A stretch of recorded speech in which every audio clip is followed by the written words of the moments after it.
We hope for the best, but we are prepared for any scenario that may come forward. We just need this to be a great debate where we focus on some substance, we get the students involved, and the people of the state of Utah get to showcase the Utah way. We are counting down the hours to the only vice presidential debate leading up to the election on November 3rd.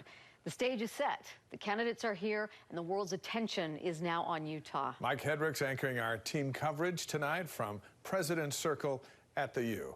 Mike, we all ready for this spotlight? Yeah, Dave and Deanie, things look to be good to go, at least at this point right now. Senator Harris, as we know, has been here for the past few days, while Vice President Mike Pence has been here since late last night. Both of them likely spending much of today prepping and preparing for the big debate tomorrow. Now, all that's left to do is to show American people why their ticket is the ticket to choose. News specialist Ladd Egan is live outside Kingsbury Hall for us tonight, inside that lockdown security perimeter there. And Ladd, listen, this is a different year. We all know that. Not typical, as we would imagine, but still really busy there.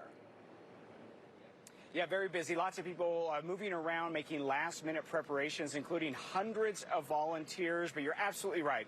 So much has had to be changed and scaled down, including here at Kingsbury Hall. The debate hall that's behind me, it can hold about 2,000 people, but tomorrow night there will just be about 200 inside to watch that debate live. I also want to take you inside and let you look at the actual debate stage. This is where Vice President Mike Pence and Senator Kamala Harris are set to face off in their first and only debate. To reduce the risk of coronavirus transmission, they will be 12 feet apart.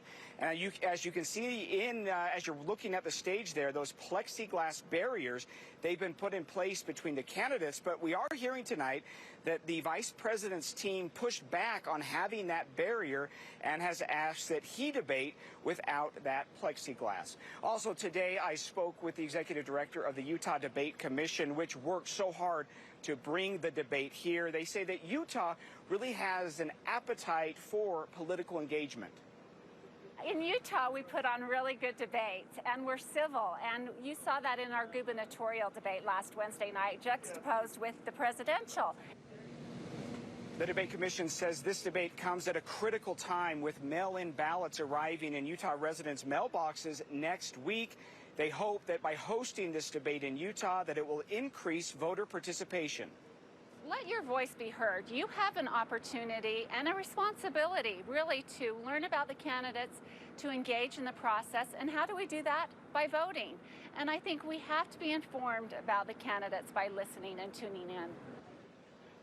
There's definitely an excitement here on campus. Organizers are glad to know that both the candidates are on the ground here in Utah, undergoing that debate preparation, and that the debate is moving forward. And of course, we must talk about security. There's actually an inner and an outer, a perimeter fence to be in here inside the secure zone, which is a secret service zone.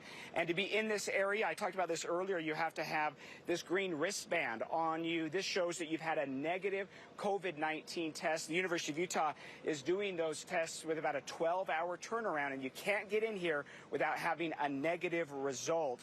Now, this area is going to be closed down. I've got to get out of here around 8 p.m. because the Secret Service does an entire security sweep of every building, every space inside of here.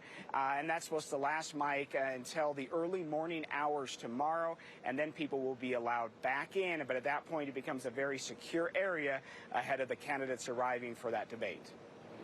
Yeah, Ladd, security's always ramped up at an event like this. You add COVID into the mix, and then, as you showed us, it ramps up even more so. Ladd, thank you. We look forward to your coverage tomorrow.